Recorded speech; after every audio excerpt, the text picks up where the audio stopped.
We actually struck up on a really interesting conversation in our One Cubs chat about this topic, and I think it's worth diving into a little bit. But I'd love you to share your thoughts on like why the hell was Luke Farrell pulled?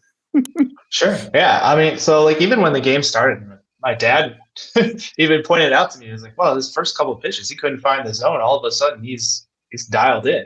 I'm like, that's actually he moved pretty quick in figuring it out right there. Made a quick adjustment and started throwing strikes. And that's what you have to do in the league. So, and where we're sitting, we were in 232, so right field line, just by the foul pole in foul territory.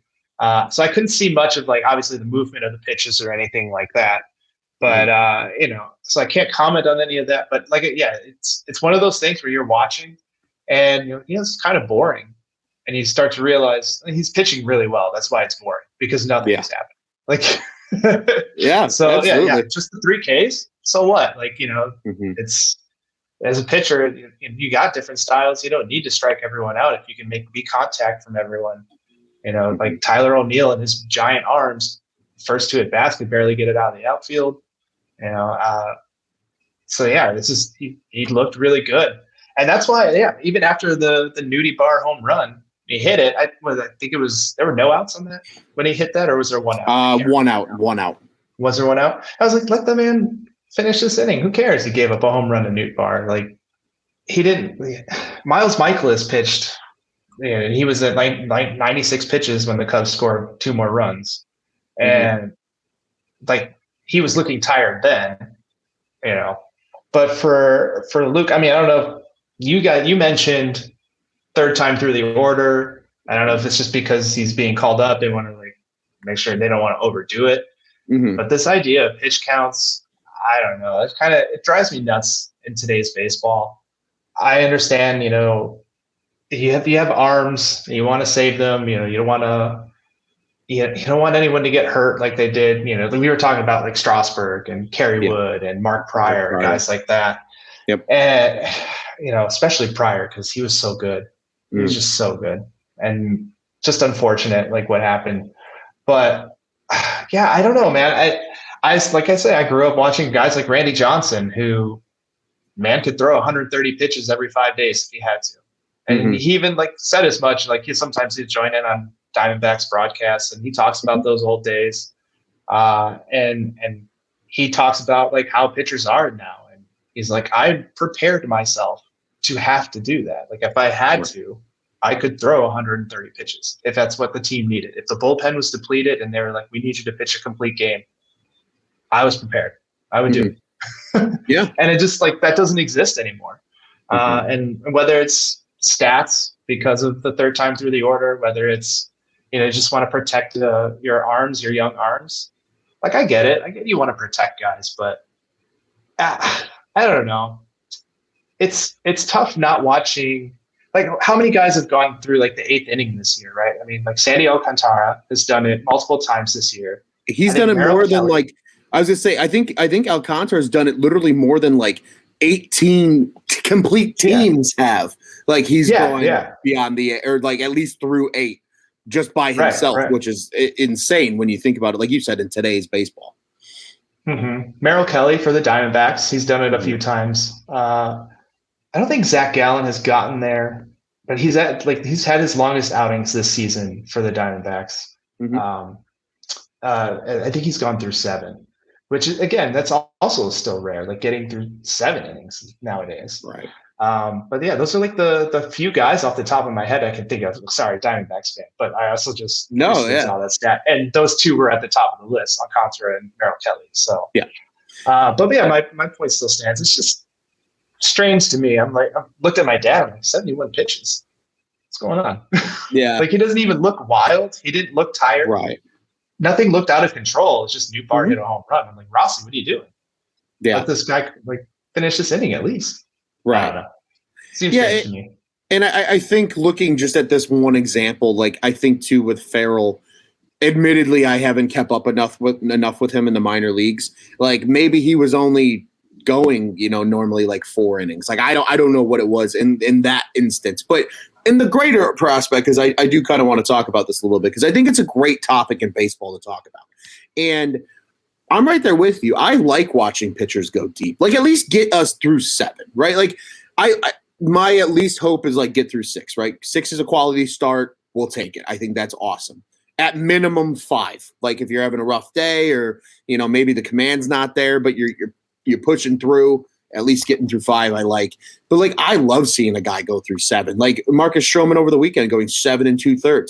That's awesome. I love that shit. I love when starters go deep into games because 95% of the time, like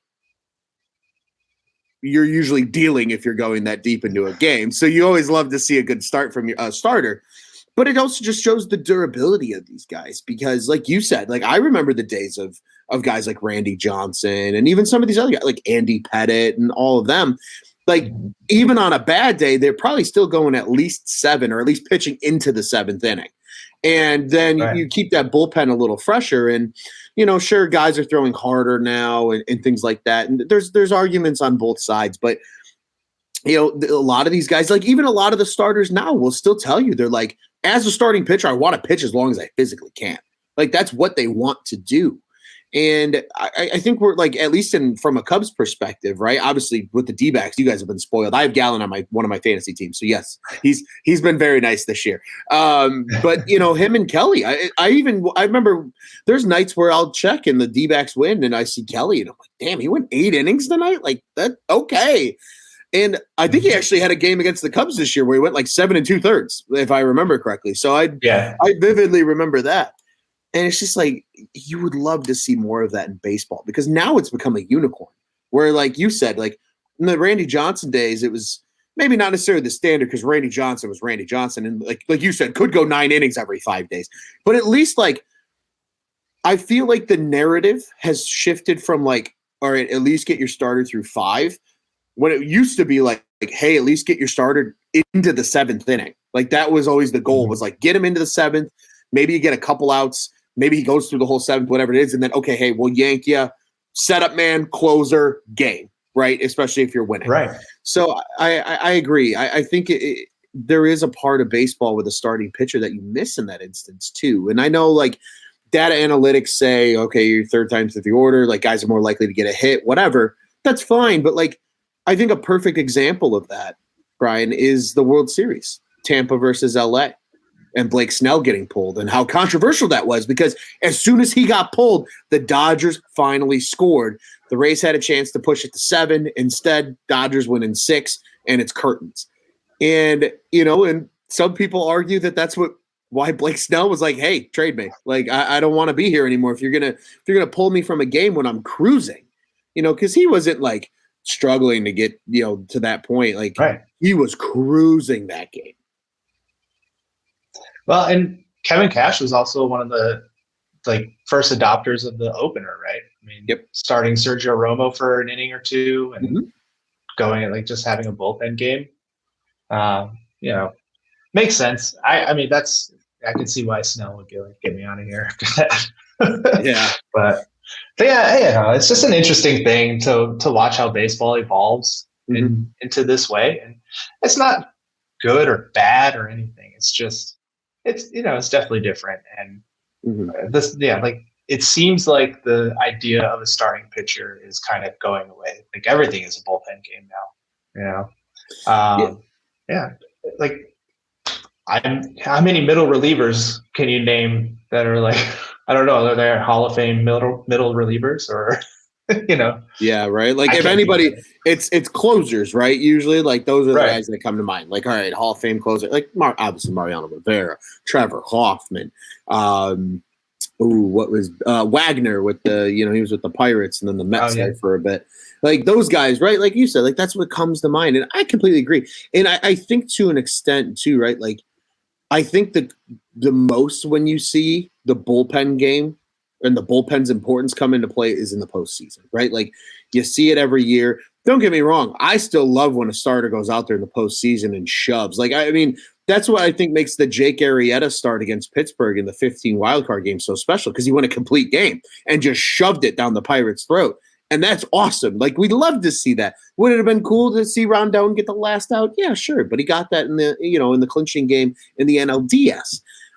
I personally love when starters go deep in games, and I know you're on the same page with me there, Brian. So I agree. I think that conversation sparked something that is very relevant, right, in today's baseball, where you want to see these starters go deep, and these guys want to go deep, but how much of injury risk and analytics and just like you said, kind of the evolution of baseball in general are we seeing, and how is that kind of influencing and playing into it? So it was a conversation I wanted to bring up as well.